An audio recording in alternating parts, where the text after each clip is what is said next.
அண்மை செய்தியை பார்த்து வருகிறோம். கடலூர் அருகே செம்மங்குப்பத்தில் ரயில் விபத்து ஏற்பட்ட இடத்தில் உண்மை கண்டறியும் குழுவினர் ஆய்வு மேற்கொண்டு வருகிறார்கள். தெற்கு ரயில்வே உண்மை கண்டறியும் குழுவினர் ரயில் விபத்து நடந்த இடத்தில் ஆய்வு மேற்கொண்டு வருகின்றனர்.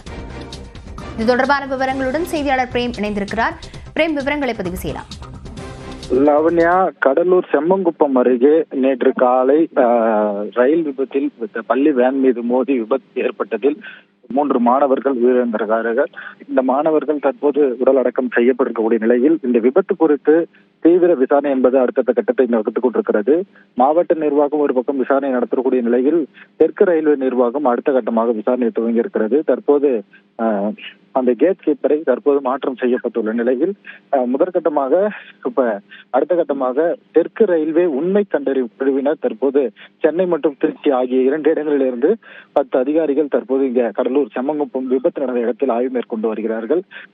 தெற்கு ரயில்வே உண்மை கண்டறியும் குழுவுடைய தலைமை நிலைய அதிகாரியான டி கணேஷ் என்பவர் தலைமையில் இந்த அதிகாரிகள் இங்கு தற்போது அந்த ரயில் தண்டவாளங்கள் இப்பகுதியில் இருக்கக்கூடிய வீட்டில் அருகாமையில் இருக்கக்கூடிய பகுதி கிராம மக்களிடம் விசாரணை என்பது துவங்கி இருக்கிறார்கள். அடுத்த கட்டமாக கேட் கீப்பரிடமும் விசாரணை என்பது துவங்கி இருக்கிறார்கள்.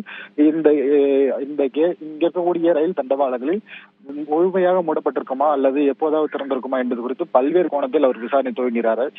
விபத்து நடந்த போது என்ன நடந்தது என்பது குறித்து பல்வேறு கோணத்தில் தற்போது இந்த உண்மை கண்டறியும் குழுவினர் விசாரணை என்பது துவங்கியிருக்கிறார்கள். லாவண்யா, விவரங்களுக்கு நன்றி பிரேம்.